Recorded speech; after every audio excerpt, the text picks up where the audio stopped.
आखिर इस पिलर में कभी जंग क्यों नहीं लगती और दुनिया का सबसे मजबूत जूता जिसे पहनने के बाद किसी के पैर से ट्रक भी निकल जाए तो भी कुछ नहीं होगा। और साथ ही जानिए दुनिया के सबसे महंगे इंजेक्शन के बारे में जिसे हर कोई अफोर्ड नहीं कर सकता। इंडिया की सबसे बड़ी मिस्ट्री में से एक आयरन पिलर की मिस्ट्री है। असल में दिल्ली के मेहरौली में मौजूद इस आयरन पिलर को आप जरा देखिए। ये पिलर 24 फीट लंबा और 6500 किलो से ज्यादा भारी खंभा है। आज तक ये रस्ट फ्री है, यानी इतने सालों में भी इसे जंग नहीं लगी। आपको जानकर हैरानी होगी क्योंकि ये पिलर गुप्ता डायनेस्टी को बिलोंग करता है जो इसे 1600 साल पुराना बनाता है। और हर तरह का मौसम झेलने के बाद भी इस पिलर को जंग ने जरा भी नहीं जकड़ा। और अगर बात करें नॉर्मल आयरन की तो उसे एक वीक ऐसे ही छोड़ दिया जाए तो उसमें जंग लगने लगती है। तो अब सवाल ये आता है कि इस पिलर में ऐसा क्या है जो इसमें इतने सालों से कभी जंग नहीं लगी। तो मैं आपको बता दूं कि एक्सपर्ट्स जब इस बात की छानबीन कर रहे थे तो उन्होंने पाया कि इस पिलर पर एक बहुत मजबूत पतली सी लेयर चढ़ी हुई है जिसे मीसा वाइट कहा जाता है। ये लेयर आयरन, हाइड्रोजन और ऑक्सीजन के रिएक्शन से बनती है और यही लेयर इस लोहे के खंभे को रस्टिंग से बचाती है। और अगर आप ये सोच रहे हैं कि ये परत बनी कैसे, तो मैं आपको बता दूं कि इस परत में 98% ही आयरन है, बाकी 2% दूसरे कंपोनेंट्स हैं और इन 2% में भी 1% फास्फोरस है जिसने इसे प्रोटेक्टिव लेयर बना दी है। नंबर 8, एक ऐसा जूता जिसे पहनकर आप चाहे किसी कील पर खड़े हो जाओ या जूते को पूरी तरह से मोड़ दो, इसके बाद भी आपको कुछ फर्क नहीं पड़ेगा। इन जूतों का नाम है एट्रिगो सेफ्टी शूज। इसकी बिल्ड क्वालिटी इतनी मजबूत है कि इन पर अगर कोई गोली भी मार दे तो भी इनका कुछ बिगड़ने वाला नहीं है। खास बात यह है कि इन जूतों को इतना हल्का बनाया गया है कि इसके बाद भी इसका कुछ कोई नहीं बिगाड़ सकता।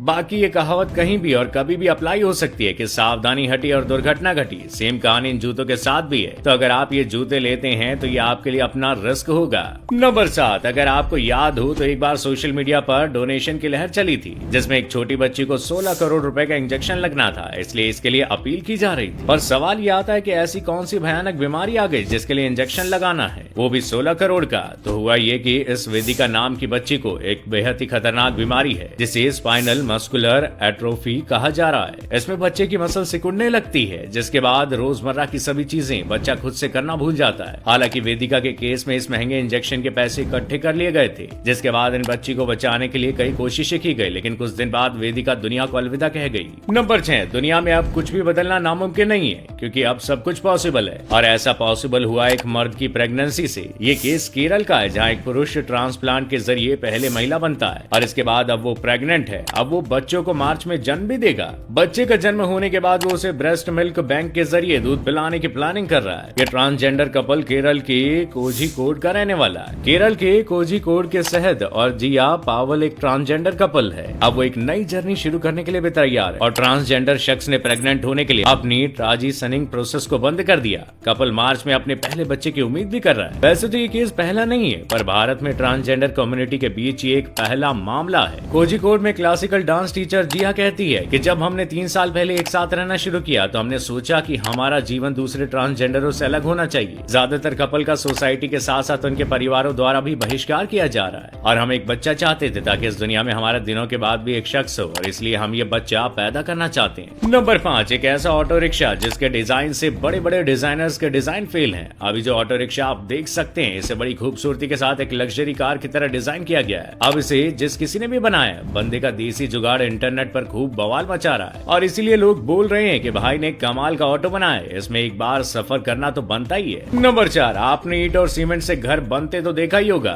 लेकिन क्या कभी आपने लोहे के कंटेनर से घर बनते देखा है? नहीं ना। असल में टेक्सास के ह्यूस्टन शहर में रहने वाले एक शख्स ने शिपिंग कंटेनरों से अपने सपनों का घर बनाया है। ये घर लोहे के बड़े बड़े बक्सों जैसा दिखता जरूर है लेकिन इसके अंदर तमाम तरह की सुविधाएं मौजूद है। इस घर के मालिक का नाम विल ब्रियोक्स है। उन्होंने ह्यूस्टन शहर की मैकगोवन स्ट्रीट पर 11 शिपिंग कंटेनरों से 3 मंजिला घर बना डाला। खास बात यह है कि 2500 स्क्वायर फीट में बने इस घर पर आग, तूफान और पानी का भी कुछ असर नहीं होता। विल ने साल 2000 में इस तरह का अनोखा घर बनाने के बारे में सोचा था लेकिन इसमें उन्हें काफी समय लगा क्योंकि वो सबसे अनोखा घर बनाना चाहते थे, इसलिए उन्होंने इसके लिए डिजाइनर भी ढूंढा। लेकिन जब उन्हें कोई डिजाइनर नहीं मिला तो साल 2011 में उन्होंने खुद ही इस घर को बनाने का फैसला किया और खड़ा कर दिया अपने सपनों का आशियाना। दरअसल शिपिंग कंटेनर से घर बनाने के पीछे विल का मकसद था एक मजबूत घर बनाना जो सालों तक बिना किसी परेशानी के टिका रहे। नंबर 3, आज के टाइम में लोग पैसा कमाने के लिए रात दिन कमा रहे हैं लेकिन काम की वजह से उनकी नींद नहीं पूरी हो पाती। तो इसी समस्या को खत्म करने के लिए एक ट्रैवल कंपनी ने ऐसी अनोखी सेवा शुरू की है जिसमें आप अपनी नींद पूरी कर सकते हैं। असल में ये अनोखी सर्विस हांगकांग में शुरू की गई है और इस कंपनी का नाम उल्लू ट्रेवल्स है। ये कंपनी यात्री को बैठाकर शहर के 47 किलोमीटर का चक्कर 5 घंटे में पूरा करती है और यात्री को जहां से पिक किया है वहीं पर लाकर छोड़ देती है और इसी बीच यात्रा के दौरान यात्री चैन की नींद सो सकता है। ये वाकई कमाल का काम कर रही है। नंबर 2, अगर किसी बच्चे का जन्म आसमान में उड़ते इंटरनेशनल विमान में होता है तो ऐसे में उस बच्चे का बर्थ प्लेस और उसकी सिटीजनशिप कहाँ की होगी, ये तो आपने पक्का कभी नहीं सोचा होगा। तो सबसे पहले ये जान लीजिए कि भारत में 7 महीने या उससे ज्यादा की प्रेग्नेंट महिला की हवाई यात्रा पर रोक है। लेकिन कुछ स्पेशल सिचुएशन में वो ट्रेवल कर सकती है। अब अगर ऐसे में कोई महिला भारत से लंदन जा रहे प्लेन में बच्चे को जन्म देती है तो सवाल बनता है कि उस बच्चे का बर्थ प्लेस और सिटीजनशिप कहाँ की होगी। असल में इस तरह के मामले में ये देखना पड़ेगा कि बच्चे का जन्म जिस समय हुआ उस समय प्लेन कौन से देश की सीमा में उड़ रहा था और जिस देश में प्लेन लैंड करता है उस देश की एयरपोर्ट अथॉरिटी से बर्थ सर्टिफिकेट से रिलेटिव डॉक्यूमेंट ले सकते हैं। इसके अलावा बच्चे के पास अपने माता पिता की नेशनैलिटी हासिल करने का भी अधिकार रहता है। तो अब आपको समझ आ गया होगा। नंबर 1, स्कूटी की रिम में ये छेद क्यों होते हैं, या आपने कभी नहीं सोचा होगा, क्योंकि हमें तो सिर्फ स्कूटी चलाने से मतलब है। लेकिन अब आप ये जान लीजिए, असल में जिन होल्स की मैं बात कर रहा हूँ उन्हें लग होल्स कहा जाता है और कायदे से इन लग होल्स के 3 काम होते हैं। पहला काम है एयर फ्लो, यानी जब गाड़ी चलाते वक्त आप हवा से बातें करते हैं तो उस समय अगर आप अपने 2 व्हीलर को किसी टर्न पर नीचे की तरफ लीन करते हैं और आपकी स्कूटी के पहिए में ये होल नहीं है तो हवा के तेज प्रेशर से आपका फ्रंट व्हील डिसबैलेंस हो सकता है, इसलिए होल्स ही पहियों को बैलेंस करते हैं। अब दूसरा रीजन ये है कि इससे आपके व्हीकल का माइलेज टॉप पर रहता है, क्योंकि होल्स की वजह से टायर का वेट कम होता है और ये बात तो हम सभी जानते हैं कि गाड़ी के टायर जितना ज्यादा लाइट वेट होंगे गाड़ी तेल उतना ही कम पिएगी। और तीसरा है कॉस्ट कटिंग, यानी ऑटोमोबाइल कंपनी जब इन व्हील्स को बनाती है तो उसमें से इन्हें हर व्हील से 2 रुपए बच जाते हैं और यही वजह है कि अलॉय व्हील फैशन में और ट्रेंडिंग है। लेकिन कार्स में इस तरह के व्हील होना उनके पहियों को गर्मी को कम करना होता है।